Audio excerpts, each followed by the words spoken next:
Suriname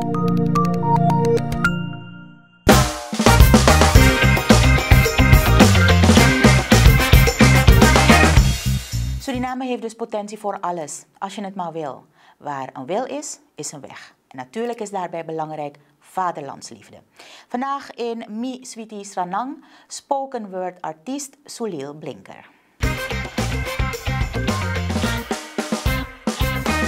Mi canto, ma videte, bigi bote canto, ma videte.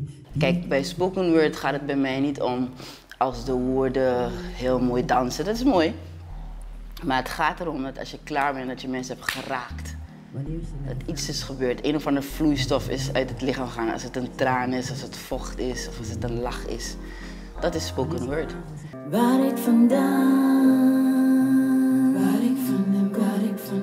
ik vandaan kom.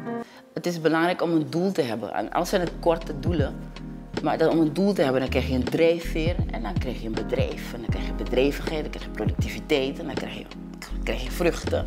Suriname is ik, Suriname ben jij, Suriname zijn wij. Totdat we dat doorhebben, dan pas gaat die vadersliefde. En we moeten niet blijven zitten met ja, maar de regering doet dit, de regering. Nee, de regering doet wat ze doen, maar je bent je eigen regering. Je eigen zelfdenken, je eigen zelfontdekking. En hoe kom je daarachter? Ga gewoon googlen. Ga googlen wie Bonnie was. Bofikili Bonnie, wie was hij? Weet je, wie was Jan Adin? Waarom was hij zo belangrijk voor ons? En wat hebben al deze mensen en wie zijn die Jan Adins nu? Laten we die alakondre die we hebben goed analyseren. In financiën, in businessmodellen, in gewoon pawe grokong. Weet je, hoe we thuis omgaan met elkaar. We hebben nu uitgevonden, er is olie in het land. Oké, leuk. We gaan juichen, maar wat doen we eraan? Gaan we weer zitten, net alonki kondansi.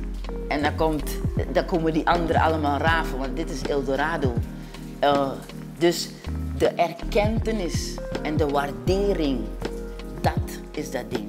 En dan heb je waarde voor jezelf. Als je iets doet, doe het goed. En als je een prijs erop zegt en ze zeggen we hebben de prijs niet, zeg, dan belt u me op als u dat geld wel heeft.